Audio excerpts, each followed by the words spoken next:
Hey, this is Mike. I am in North Myrtle Beach, South Carolina, visiting Judd Kuhn Chevrolet, and I'm checking out a 2016 Chevy Colorado LT with the Z71 off-road package. Four-wheel drive truck with the V6, lots of options. So let's go ahead and check it out. I'm going to show you everything I can possibly show you on this vehicle. So let's get started. So just looking at it from a distance, you can see it has a pretty good stance off the ground, with those 17-inch aluminum wheels, and then you have the Goodyear Wranglers giving you that extra grip. Really awesome styling. I was out here doing prepping for the video, and a lot of people a whole bunch of people basically walked up and wanted to look at the truck because the 16 Chevy Colorado has just been released and everybody wants to take a look at it. So I'm bringing it to you at your convenience. And by the way, I don't work for Judd Kuhn Chevrolet. I don't work for any dealership. I work for you. So if you can support my channel, I'd really appreciate it with sharing videos, monetary donations, all that good stuff. I'd really appreciate it. So here in the front, we have halogen reflector headlights and fog lights. And the color of this vehicle is cyber gray metallic. And the cyber gray metallic, hopefully you can see in the video, it looks awesome, especially when it's accented with all this chrome that they have around the fog lights, around on the grille there, and then you have the blacked out center. Really nice choice of color. In my opinion, I would definitely consider this color if I was buying this truck. Okay, so here's the key. It is a key fob. Okay, but also you have a regular key here, like so. But the key fob is able to lock and unlock the doors, but also it has a remote start. So I'm going to go ahead and start it up to show you how it works. You push the lock button, make sure it's locked, and then immediately push and hold the remote start button until it starts up, and it's that simple. Let's take a look here on the passenger side. Now, the interior, the way the inside of the door is designed, is really well designed in my opinion, because you have a place to put bottles there, but then you have the shelf system, has a small pocket at the bottom where you can, like put something to where you can see it when you enter and exit the vehicle, but then you have this little cubby under here to kind of put stuff out of sight, which is pretty cool. Manual adjustments on the passenger side, and you have the black interior with the white contrast stitching, cloth seats, and they're very comfortable. They're significant bolsters here and here, but they're not intrusive. They're not like really they're soft enough to where they contour to your body. And then you have a little bit of a texture there on the center cloth in order to kind of grip you in the seat, and you're not, slipping and sliding around. You're very kind of firmly in place. Well contoured headrests are there to support your head but not get in the way. Let's take a look at the glove compartment. Plastic lined, pretty decent sized glove compartment. You have a handle here for the, in case somebody needs a little bit of a hand getting up, because it is a little bit of a step off the ground. It's not like super huge off the ground, but some people might need the handle to get in and out of the vehicle. Now, this is the crew cab, and it gives you a really significant back seat. You see the door and the headroom is really good. It's pretty good size, and the seats are actually pretty good ways off the floor, so your knees are not sticking up in the air. And then you have the same styling here in the back seats with the contrast stitching and the grippy center and all that good stuff. But check this out. The back seat drivers have 2 USB ports to charge their phone or whatever, and they also have a 12-volt power supply and a little pocket there. So really good. You always need to, especially on a long trip, it's always good to plug in your phone so it's fully charged when you absolutely need to use it, because you never know what's going to happen. So here's your armrest and cup holders that fold down for for the backseat drivers. Now it's only for if you don't have a center passenger. If you have a center passenger, of course, you won't be able to fold that down.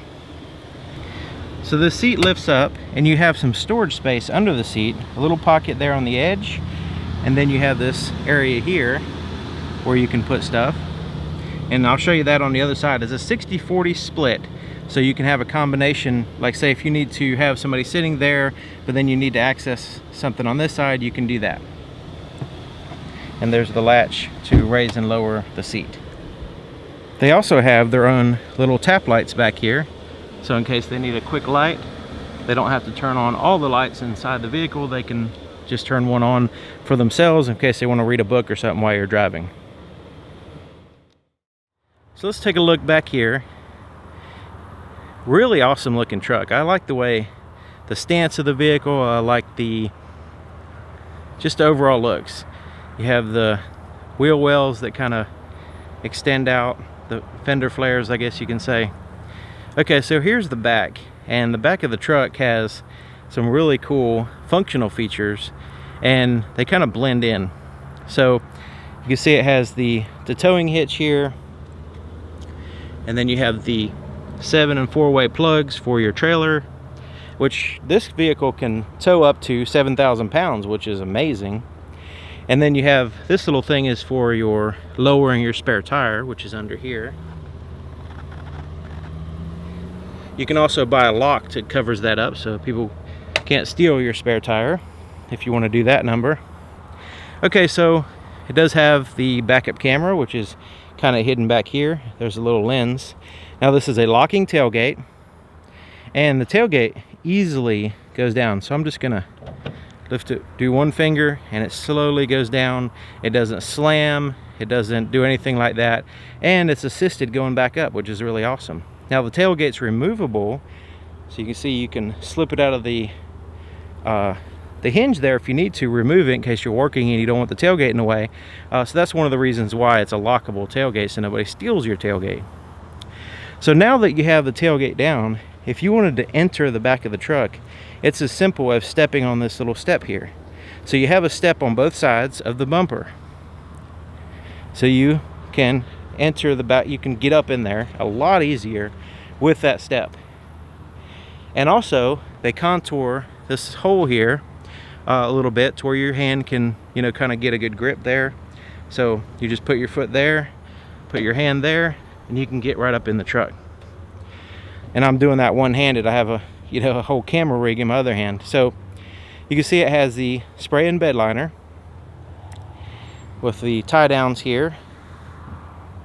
Sprayed bed liner is a must for me because it, from the factory, it seals everything to the paint. And what I mean by that is, like, say if you were to get a plastic bed liner, it is replaceable and all that stuff, but you know, moisture could get on the inside underneath the plastic and cause some problems as far as corrosion and stuff. So this way, there's no possible way any moisture can get underneath this bed liner. And if you wanted a plastic bed liner, you can put it always put it over this.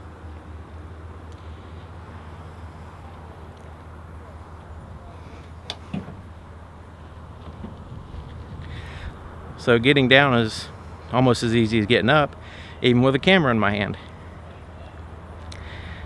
Really awesome features.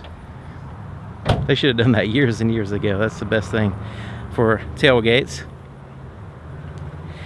Alright, so let's take a look over here. This is the fuel door, and see it opens up just by pushing it.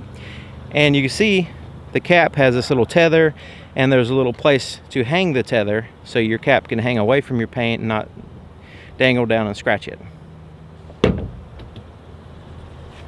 So let's take a look here in the back door from this side to give you another perspective. And I like the way even the back doors have that tier system of storage, which is awesome. And then this lifts up, so you can see you have more ability to access stuff there in the center. Now you'll notice when this seat's up, you can access that stuff in this stuff, but when the seat's down, you can still kind of squeeze in there and grab something there. which is pretty cool in case you need to quickly access something and you know you're sitting on the seat or whatever. And these headrests, you can fold them down like so, or you can remove them so you can have more visibility back here when you don't have people in the back seat, which I think that's really awesome. You also have a manual slide glass back here. Pretty cool, so you can actually have some you know, airflow or whatever. So to start the vehicle without the remote start, you just get in and use the key pretty traditional way, by putting it in and turning it. So nothing special there, pretty traditional.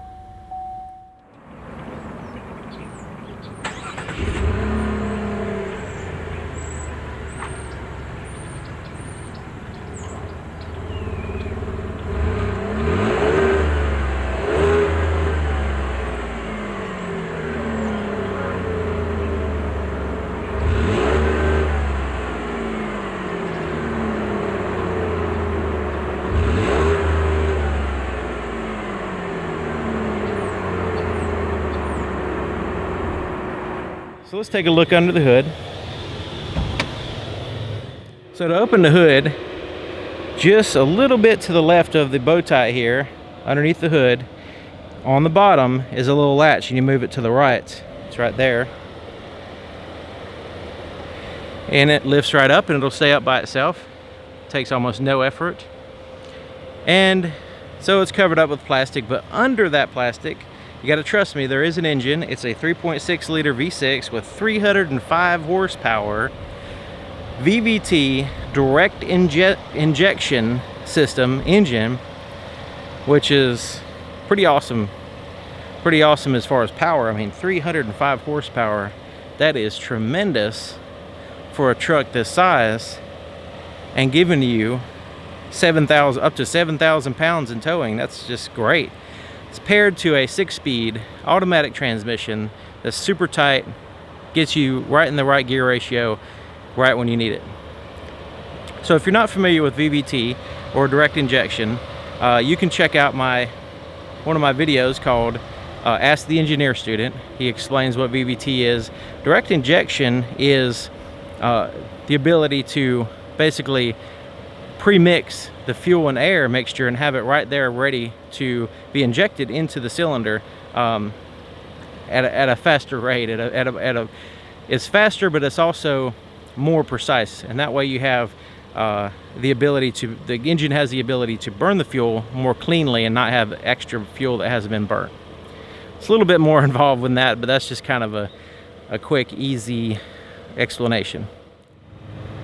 Okay, so the driver's door is basically a mirror of the other side, except for it has some more buttons.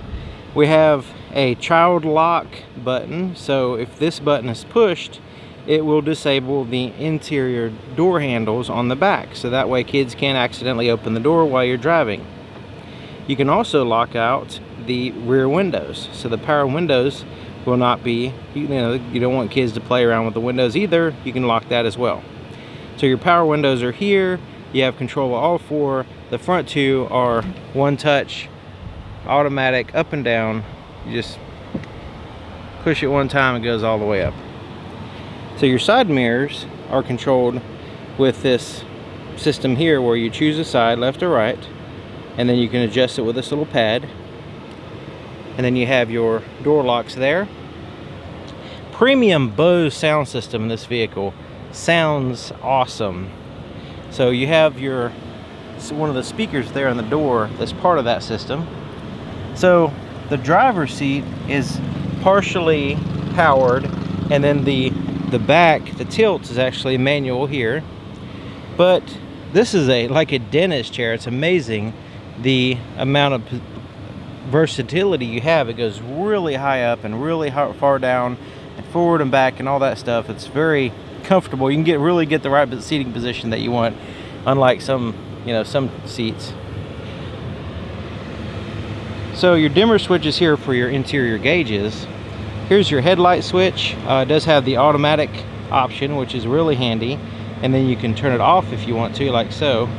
And then you have the parking lights, and then the headlights, the fog lights, you just push that button. It'll have a little indicator here letting you know that the fog lights are on. Four-wheel drive controls are here. Right now it's in two-wheel drive high, and then you have four-wheel drive high, and then you have four-wheel drive low. So pretty much as simple as turning a knob to change the four-wheel drive options. Now here's an interesting place. A lot of people had to inform me of what this was. It's actually a place to put a card, like say a parking garage card, or a like if you're going through a toll booth or something like that and you need to keep it handy. It's really simple. In my case, this is a really cool card that I'm putting in there. Let's take a quick look at the window sticker.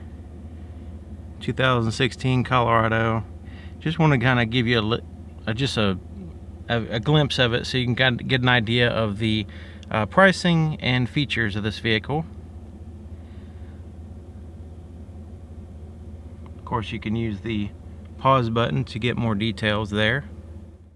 Alright, so here we are on the inside. Plenty of room, very comfortable seating position, and seat itself. And I can actually put I'm about 6 feet tall, and actually put the seat back a little bit further than what I really need to, which is pretty cool. It has a place to put my left foot down there, which is a must for me. So let's go ahead and take a look at the steering wheel. It has a leather wrapped, very large, like it's a thick diameter steering wheel, which I really like, because when you're driving, you don't want a thin steering wheel digging into your hands. Plus it kind of gives a little bit when you push into it, so it has a little bit of a softness. Very tightly wrapped leather, very comfortable, and then you have that stitching on the inside. You can just tell it's a quality vehicle. Now it has the bolsters here on the steering wheel to kind of give you some more control there. So you notice it has a bunch of buttons on the steering wheel. This gives you the ability to utilize certain features of the vehicle while you're keeping your hands on the wheel. So here on the left side, you have your cruise control. You just have to make sure it's turned on with this button, and you have a little indicator there that it's turned on. And once it's turned on, you can set it with this button. You can change through your speeds, or you can resume it, and you can cancel it here.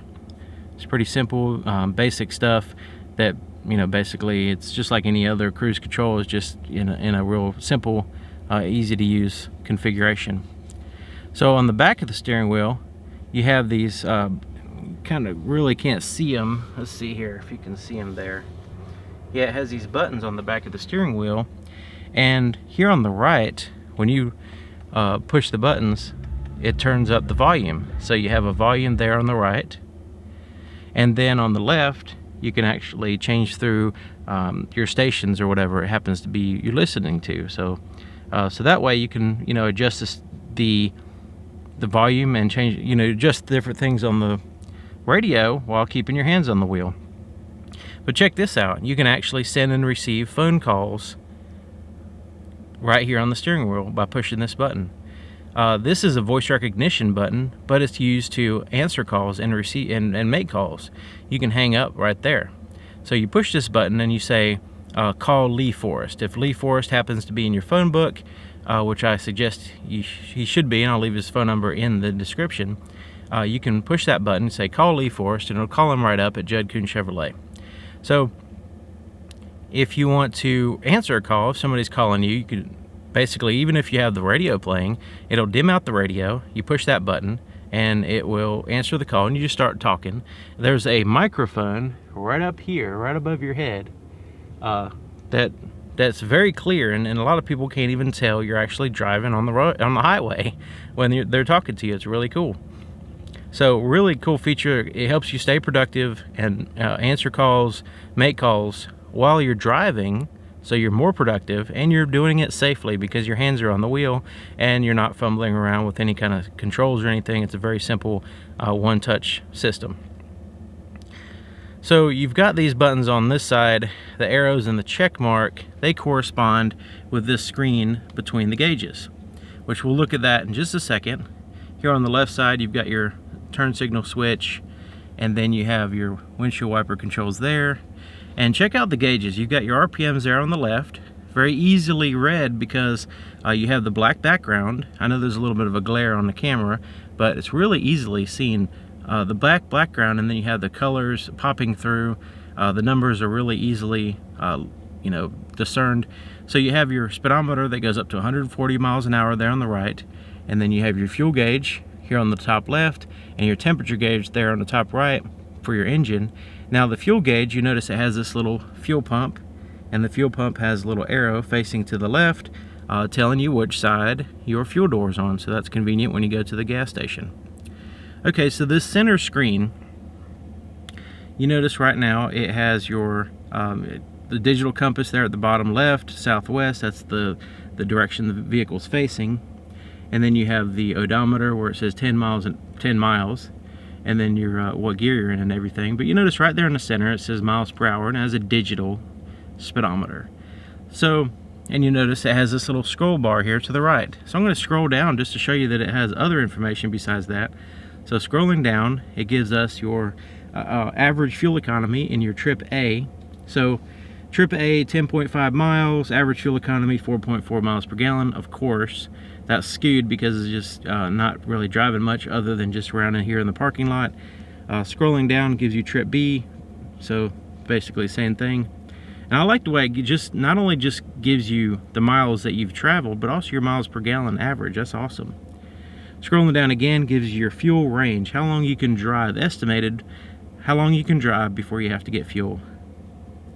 Scrolling down again, instant fuel economy. So as you're driving, this will change. It gives you the amount of fuel economy you're getting in that moment, so you can kind of structure your driving habits to get better fuel economy if you want. Scrolling down again, 100% oil life remaining. It'll let you know when it's time to change your oil. And also, it kind of takes into consideration how you drive too. Scrolling down again gives you your tire pressure in each tire, which is very handy. Scrolling down again gives your oil pressure. Down again, your transmission fluid temperature. And then a blank screen in case you just don't want anything on the screen. Then you scroll down again and you get your miles per hour. So there's lots of different information there, and I just want to mention you do not have to constantly check those things. If there's anything out of specification, like say if your tire is low or something like that, it will pop up and tell you anyway. So you don't have to constantly check on all these things all the time. It's just there in case you want to.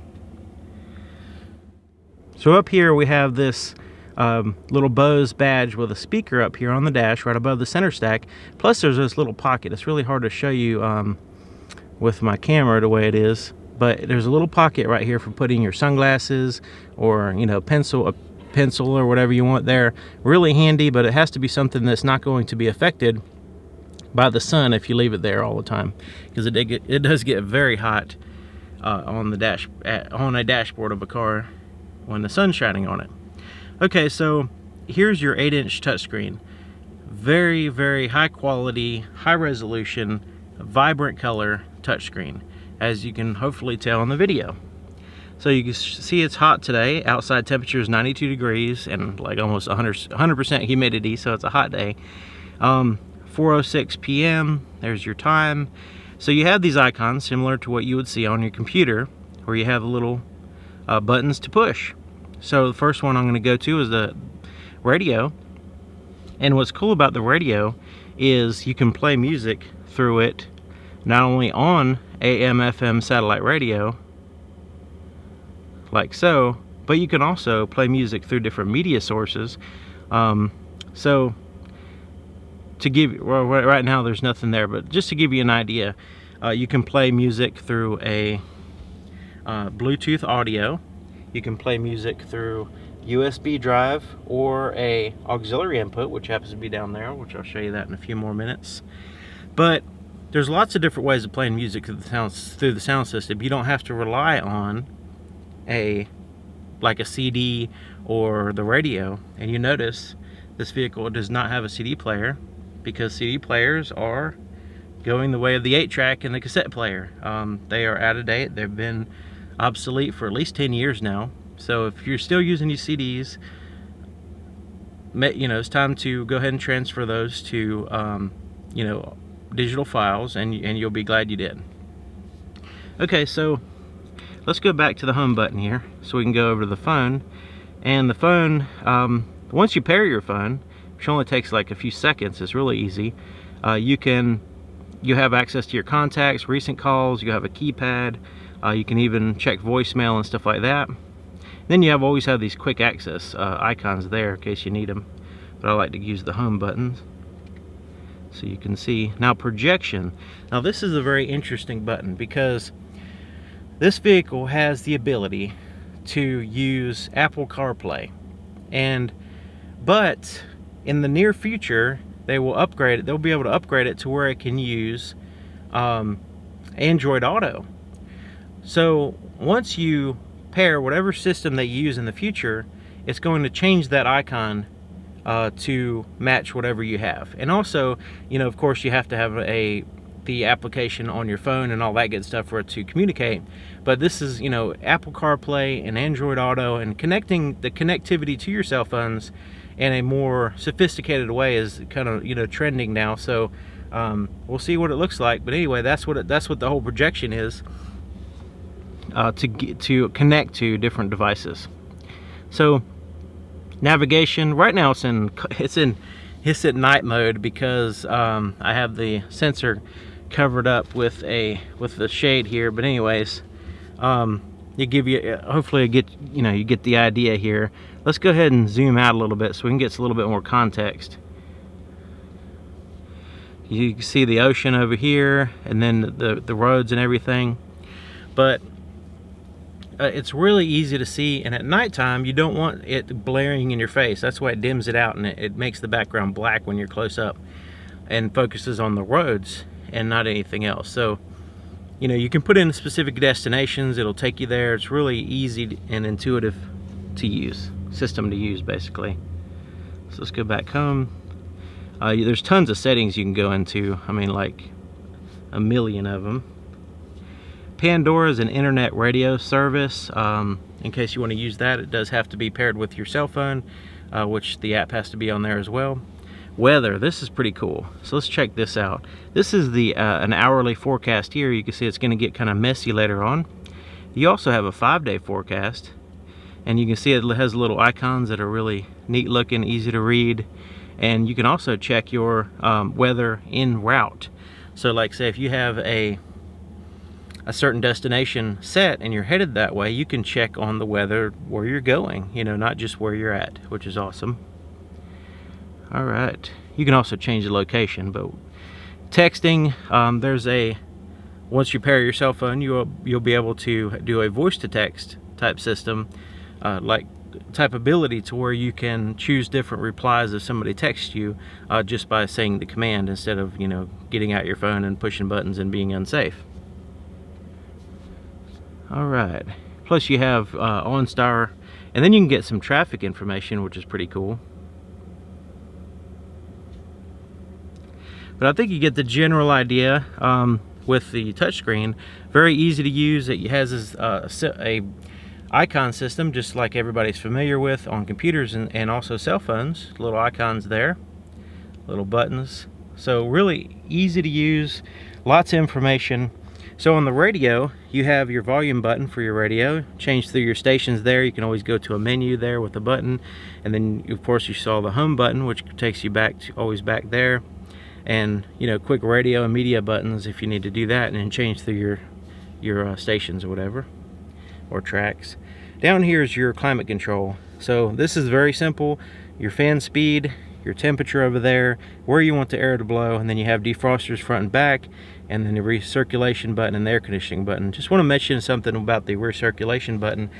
Not only does it give you colder air by recirculating the cold air and getting it colder, but also it allows you to block out outside air. So if there's you're passing a stinky farm or a swamp or whatever, and you just don't want that smell, or maybe a truck just passed you and it has a lot of smoke bellowing out, you can turn that button on and it'll block out the outside air, and you don't have to deal with it. So I really like that feature, to be able to block out completely block the outside air at certain times. Of course, you want some fresh air sometimes, so you don't necessarily want to always use it, but anyways. So down here we have your four-way flashes, and your traction control is here. Your bed light there, your cargo light. This is awesome at nighttime.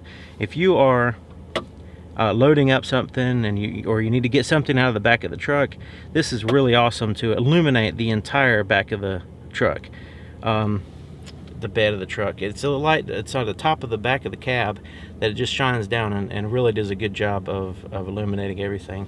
So this button is your trailer tow button, and this will, you're basically telling the vehicle you have some extra weight that it has to handle, and it will change its shift points and different things to accommodate for that. So down here we have this little tiny pocket. I'm not really sure, maybe putting a pin there or something like that. It's very shallow, so I guess you can use it for something. So you have a much bigger pocket down here. This will be a good spot, maybe put a cell phone or whatever. And then you have the 12-volt power supply there on the right, and then you have the USB port and the auxiliary input for playing music through your sound system. Plus, you can charge your cell phone if you need to. So you have some cup holders here. You notice they are connected by this open space, which is really handy because a lot of people use the cup holders for other things besides cups, like a cell phone or whatever. So, and it's kind of rubberized on the inside, so you don't have, like say if you do put your cell phone in there, it's not going to slide around too much. Okay, so here's the shifter, and the shifter is pretty interesting. Let's go ahead and cycle through. Let's go ahead and put it in reverse so I can show you the backup camera. So the backup camera is a wide angle view. You can see it shows from the bumper all the way to the sky. It also has those guidelines, and the guidelines kind of tell you, kind of help you with what direction you're going. So I'm turning the steering wheel now, and you can see they're turning as I turn the steering wheel, and kind of gives you an estimated trajectory of the vehicle, plus a width, kind of, you know, estimated width of the vehicle. And also it has these color codes. So the red is the no-go zone, so you don't want to get any closer than that, and then it has that orange area. So literally, because of the distortion, the wide angle view, the closer it gets to the edge, the more distorted it is. So it looks like you have a little bit more room than what you do. So they just kind of clue you in with the red zone there, the no-go zone. Okay, so let's continue down with the shifter. And we have neutral and then drive. This is the normal drive position. It'll cycle through the 6 gear ratios depending on, you know, your acceleration and all that stuff, but it will handle everything for you. You don't have to worry about it. If you do want to worry about it and you do want to change the gears manually, especially if you need a downshift or something like that, you can go down in here to the M, the manual mode. And so once you put it in M position, you could cycle through the gear ratios with this plus and minus, and you'll know what gear you're in because it'll tell you right up here. So it says M1, so manual 1. I'm going to kind of cycle through and see if it'll do. Yeah, so you can go all the way up to 6. I don't know if it actually lets you start off with 6 gear. Maybe it will, I'm not sure, but you know, it'll at least let you have some level of control over your gear ratios if you need it. And very, you know, very easy and very comfortable shifter. And I like the way it has a little leather boot there. It makes it look pretty cool. Another storage pocket right here in case you need to put some stuff. Really handy. I don't have my cell phone in here because it interferes with the microphone, but that would be a really good spot to just kind of prop up my cell phone there, and that way I can grab it if I need to or whatever. So the center armrest is like a synthetic material, and it has like a leather texturing, but it's synthetic, which is good because it'll last a long time, and easy to clean and all that stuff, especially if you're working and you get it dirty or whatever. So lifting it up reveals a pretty good sized pocket down in here, plus you have a USB port for plugging in stuff, and you notice it has these little places for wires to enter and exit the storage compartment. So in case you have your cell phone over here and you want to plug it in, you can run the wire through that little spot and it won't pinch it when you close the center lid. All right, so up here we have your rear view mirror with the manual day and light mode here, daytime and nighttime, and hopefully it'll focus here in a second. So you can see the OnStar buttons, and you have the, you know, OnStar, and then you have the emergency button and all that stuff, and assistance button. Okay, so up here you have tap lights, so you can turn on an individual light, sort of like the back. If you want to turn on all the interior lights, you can just push that button. And then if you put it over here, here in the center, it will turn on the interior lights with the door. So as soon as I open up the door, the lights kind of fade on and fade off. If I don't want that to happen, I just push this button and it'll keep that from happening. And no lights will turn on even if I open up the door. Place to put some shades is up here. It's got like a little soft material on the inside of it to protect them. And here's your visor, and you have a mirror in there with some lights that illuminate when you open up the little door there. Now I just want to mention, some people ask me why do they have this covering up the mirror? Why not just have the exposed mirror? I know one thing is it activates the lights, but another thing is if you have this down and you're blocking the sun, you know, to get in your face, that mirror could shine, you know, things could be reflecting off that mirror which are distracting you. Say, you know, it could distract you from your driving. So there's a, you know, the way of covering that mirror up and while you're using the visor for a visor. And that way the mirror is not distracting you. Maybe other points of light might reflect off of it, or maybe, you know, lights from cars behind you or whatever. It's a way of just completely blocking that distraction off. Okay, another thing about this visor is that it extends out pretty far, so you can move it in and out, and you know, get it in that just right position, which is pretty awesome. Okay, so let's take a look back here at the visibility. And you notice, like before I showed you those headrests, you fold down in case you need some more visibility. But really, it's not that bad, especially considering you have the backup camera helping you with that, especially backing up to a trailer. Man, the backup camera really helps out with backing up to a trailer. I mean, you can back right up first time, no help, anything like that. All right, so there you have it, 2016 Chevy Colorado. Awesome truck, lots of features, very comfortable and tough, and lots of power too. 305 horsepower, that's crazy. Plenty of gear ratio, 6-speed transmission. So let me know what you think. Do you like this truck? Do you own one of these? Do you drive one every day? Thinking about buying one? Decided not to buy one? Whatever. Leave it in the comments. I really appreciate it. It will help other people as well, because they can come to this one spot, get a whole bunch of information about this truck, and you're providing some more information for them from your perspective and your experience. That would really help everybody out involved. Okay, thank you for watching, and thank you to Judd Kuhn Chevrolet for allowing me to show off an awesome truck, and I'll see you guys next time.